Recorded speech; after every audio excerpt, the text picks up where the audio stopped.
اگر غلطی سے کوئی کوڑا کرکٹ ہم پہ ڈالے تو ہم اس سے لڑ بیٹھتے، کہاں رسول کا اخلاق، کہاں ہمارا اخلاق.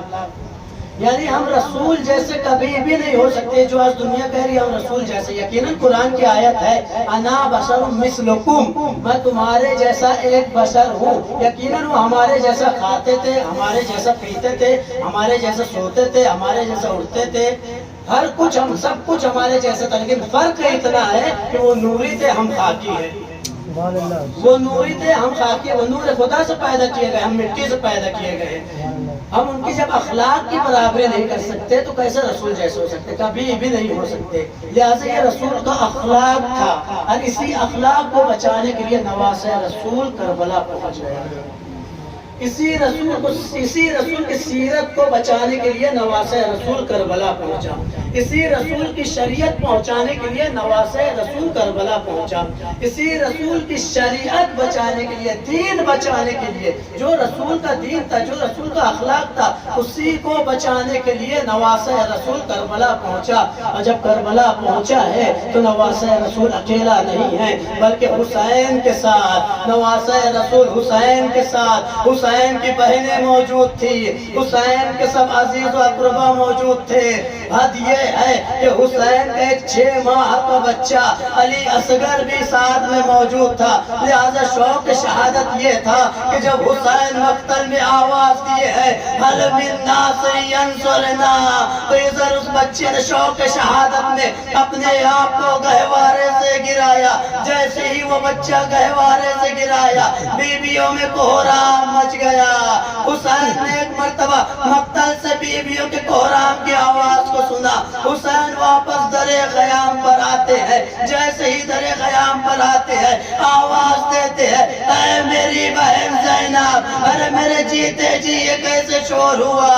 تو ایک مرتبہ زینب نے کہا اصغر نے اپنے آپ کو گرا دیا ہے. ارے جیسے ہی اس نے آواز استغاثہ سنی، اس نے اپنے آپ کو گرا دیا. حسین نے کہا لاؤ میرے بیٹے اصغر کو. اب حسین اصغر کو لے کے مقتل کی طرف چلے آئے. میں نے مصائب زیادہ پڑھا ہے جناب علی اصغر کا، بس میں زیادہ وقت ڈالوں گا. لہذا حسین اصغر کو لے کر مقتل کی سمت جیسے ہی آئے ہیں، ایک مرتبہ حسین نے کہا اے فوج اشقیا، ارے تم تو میرے دشمن ہو، تمہاری دشمنی مجھ سے ہے، لیکن یہ 6 مہینے کے بچے کی کیا خطا ہے؟ ارے اسے پانی پلا دو. 2 بوند پانی کا سوال تھا. جب فوج اشقیا سے کوئی جواب نہیں آیا تو حسین نے کہا اے بیٹا، تم بھی تو حجت خدا کے بیٹے ہو، اپنی حجت تمام کرو. ادھر اصغر نے اپنی سوکھی زبان کو سوکھے ہونٹوں پر پھیرنا شروع کیا. فوج اشقیا میں کوہرام مچ گیا. ایک مرتبہ پسر سعد نے آواز دی این این حرملہ اقطع کلام الحسین. اے حرملہ تو کہا ہے حسین کے کلام کو منقطع کر دے. ادھر حرملہ چلا، ادھر حرملہ چلا. ایک مرتبہ وہ ظلم ڈھانے جا رہا تھا، 3 بھالے کا تیر اس نے لیا. ارے روایت المقتل کے جملے ہیں کہ وہ تیر لوہے کے پردے کے لیے استعمال کیا جاتا تھا.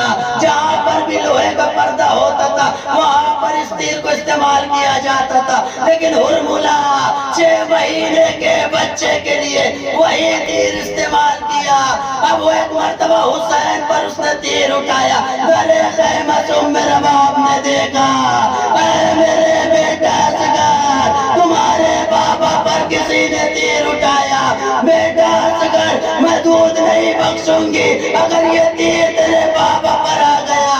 اصغر نے ماں کی صدا کو سنا، اپنے آپ کو ہمکایا. جیسے ہی حرملہ کا تیر چلا اپنے آپ کو ہمکایا اور وہ تیر اصغر نے اپنے گلے پر لے لیا. ایک مرتبہ اصغر نے بابا سے کہا اے بابا، ہم اکبر سے پیچھے تو نہیں رہ گئے لیکن مجھے معاف کریے گا. ارے حرملہ کا تیر بڑا تھا، میرا گلا چھوٹا تھا. میں نے بہت کوشش کی کہ آپ کو بچاؤ، لیکن آپ کے پاس وہ تیر پیوست ہو گیا.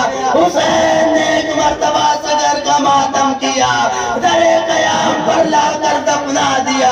اور جیسے ہی دفنایا وہاں پر بیٹھ کر سب سے زیادہ اگر گریہ کیا ہے حسین نے تو اصغر کے لاشے پر گریہ کیا ہے. اسی لیے تو شاعر نے کہا تھا کہ تم کو اصغر کیا خبر تیرے ستم خانے کے بعد شاہ کتنی دیر روئے تم کو دفنانے کے بعد.